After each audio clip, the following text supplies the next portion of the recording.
বাবা নাই? আমি এতিম, কিছু টাকা দেন। আমার মা অনেক অসুস্থ, আমার মার জন্য ওষুধ কিনতে হবে। সরে কেন থেকে। এই যুগে কেউ 5 টাকা দান করে? কই 5 টাকা, কই 20,000 টাকা। আজকে কি পরীক্ষা দিতে দিবে বিস্তারা?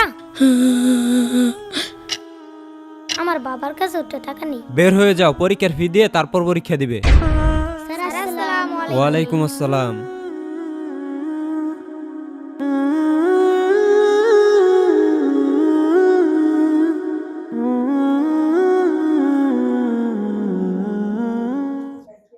কে কে ফিসের টাকা দেওনি? দাঁড়াও।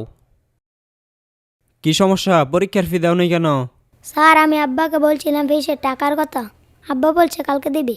ঠিক আছে, আজকে প্রথম পরীক্ষা, তাই পরীক্ষা দিতে দিছি। কালকে ফি নিয়ে এসে তারপর পরীক্ষা দিবে, ঠিক আছে? বসো। কালকে বলছি ফিসের টাকার কথা, আজকে সকাল সকাল একেবারে কামেই পড়ছি। এখন পরীক্ষার ফিসের টাকা ছাড়া কেমনে পরীক্ষা দেবো? কই যে গেল, ওই যে ওই তো দেখা যায়। কালকে বলছো তুমি ফিসের টাকা দিবে, আজকে সকাল সকাল ফিসের টাকা না দিয়া তুমি এইখানে কাজ করতে এসে পড়ছো। স্যার তো প্রথম পরীক্ষা দিতে দিছে, আজকে কি পরীক্ষা দিতে দিবে ফিসারা? আমি তো টাকা কালকে ব্যবস্থা করে রাখছিলাম, ভুলে গেছি সকালে। দাঁড়াও, এই যে নাও। তাড়াতাড়ি যাও, পরীক্ষা দিবার দেরি করো না, আবার সময় হয়ে গেছে কিন্তু। আচ্ছা ঠিক আছে।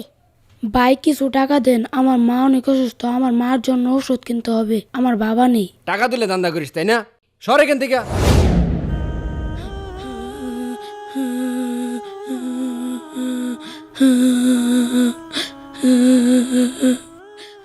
আজকে ভালো মতো পড়ছি, পরীক্ষাটা ভালো মতো দিতে পারবো। তুই আমার একটু দেখাস, আমি ভালোভাবে পড়ছি না। ভাই আপনি কাঁদতেছেন কে? আমার মা অনেক অসুস্থ, আমার মার জন্য ওষুধ কেনার টাকা নেই। আমি যার কাছে সহযোগিতা চাই সেই তারাই দেয়। আপনার বাবা নাই? না, আমার বাবা নেই, আমি এতিম। ও আচ্ছা, এই যে ধরেন এখানে 200 টাকা আছে, আপনার মার জন্য ওষুধ কিনবেন। ভাই আমার কাছে এই 10 টাকাই আছে, এটাও রেখে দেন।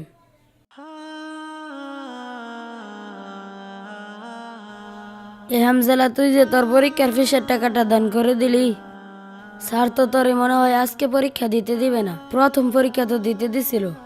আসলে ওই যখন বলছে তার বাবা মারা গেছে, তার মায়ের জন্য ওষুধ কিনতে হবে, তখন আমার খুব মায়া লাগছে, তাই আমি ফিসের টাকাটা দিয়ে দিছি।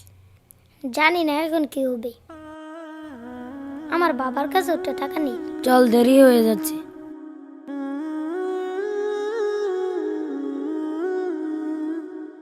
তোমাদের মাঝখানে সবাই পরীক্ষার ফি দিছে, মাত্র 2 জন ছাড়া। নামরুল ডাকার আগে কে কে পরীক্ষার ফি দেওনি? দাঁড়িয়ে যাও। হামজালা, তুমি কালকে বললে পরীক্ষার ফি দিবে, পরীক্ষার ফি দাওনি কেন? এদিকে আসো, পরীক্ষার ফি দিয়ে যাও।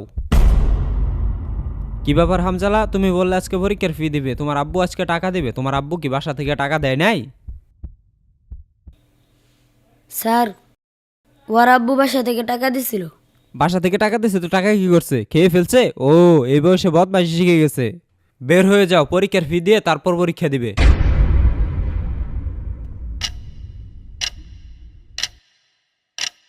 আসলে স্যার, হামজালা বাড়ি থেকে আসার সময় রাস্তায় এক এতিম তার মায়ের ওষুধের জন্য কান্না করছিল। এটা দেখে হামজালা তার ফিসের টাকা দান করে দেয়। মাশাল্লাহ হামজালা, অসহায় মানুষের প্রতি তোমার এই উদারতা, মানবিকতা দেখে আমি মুগ্ধ। তোমার পরীক্ষার ফিসের টাকা দিতে হবে না, আমি তোমার পরীক্ষার ফিসের টাকা দিয়ে দিচ্ছি। তুমি পরীক্ষা দাও, বসো বসো।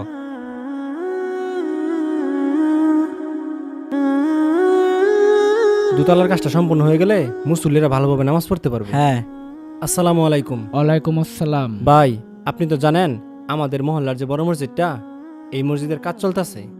আপনার সামর্থ্য যা আছে সেই অনুযায়ী কিছু টাকা দান করেন। আচ্ছা, সমস্যা নেই, যেহেতু মসজিদের কাজ। লিখেন। লেখা লেখা। ভাই কত লিখবে? লিখেন 20,000 টাকা। নামটা কি? বাপ্পি চৌধুরী। 20,000 টাকা লিখো। আসসালামু আলাইকুম। ওয়ালাইকুম আসসালাম। চাচা, জি বলেন। আমাদের মহল্লার যে বড় মসজিদটা, এই মসজিদের কাজ চলতেছে। আপনার সামর্থ্য অনুযায়ী, আপনার সামর্থ্য যা হয় তাই যদি একটু দান করতেন, তাহলে মসজিদের কাজটা একটু তাড়াতাড়ি আগাতো ইনশাআল্লাহ। অনেক কষ্ট মষ্ট করে তো পোলাডারে ফিস দিলাম, হাতে তো 5 টাকার বেশি নাই। আচ্ছা দেই তাইলে। চাচা তাহলে এখানে নামটা লেখা লাগবে। চাচার নামটা কি? থাক, নাম নেওয়া লাগবো না। না বলুন। চাচা নাম তো আমাদের লিখতে হয়, এটা সিস্টেম। ও আচ্ছা, এই যে নেন। আচ্ছা 5 টাকা লিখো চাচার নামে। চাচা কি টাকা কুড়িয়ে পাইছিলেন? এই যুগে কেউ 5 টাকা দান করে? কই 5 টাকা, কই 20,000 টাকা। আরে ভাই আপনি হাসছেন কেন? চাচা যা সামর্থ্য ছিল চাচা দান করছে, আপনার যা সামর্থ্য ছিল আপনি দান করছেন। দান কেন করছেন? আল্লাহ তালা সন্তুষ্ট অর্জনের জন্য দান করছেন।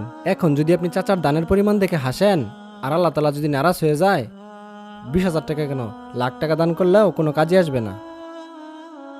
চাচা সংকট অবস্থায় দান করলে আল্লাহ তালা খুশি হন, আর ধনীর দানের থেকে গরিবের দান আল্লাহ তালার কাছে বেশি পছন্দনীয়।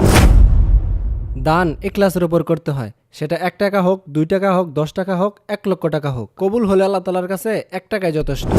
আল্লাহ তালা তার আরশের নিচে 7 শ্রেণীর মানুষকে জায়গা দিবেন। তার মধ্যে 1 শ্রেণীর মানুষ হচ্ছে যারা গোপনে দান করে, এমনভাবে দান করে যে ডান হাত দান করলে বাম হাতও টের পায় না। তাই আমাদের দান করতে হবে ইখলাসের সাথে, বিনয়ের সাথে, আল্লাহ তালা সন্তুষ্টি অর্জনের জন্য, হোক সে ধনী বা গরিব। তাহলে চাচা যান, হ্যাঁ যাও।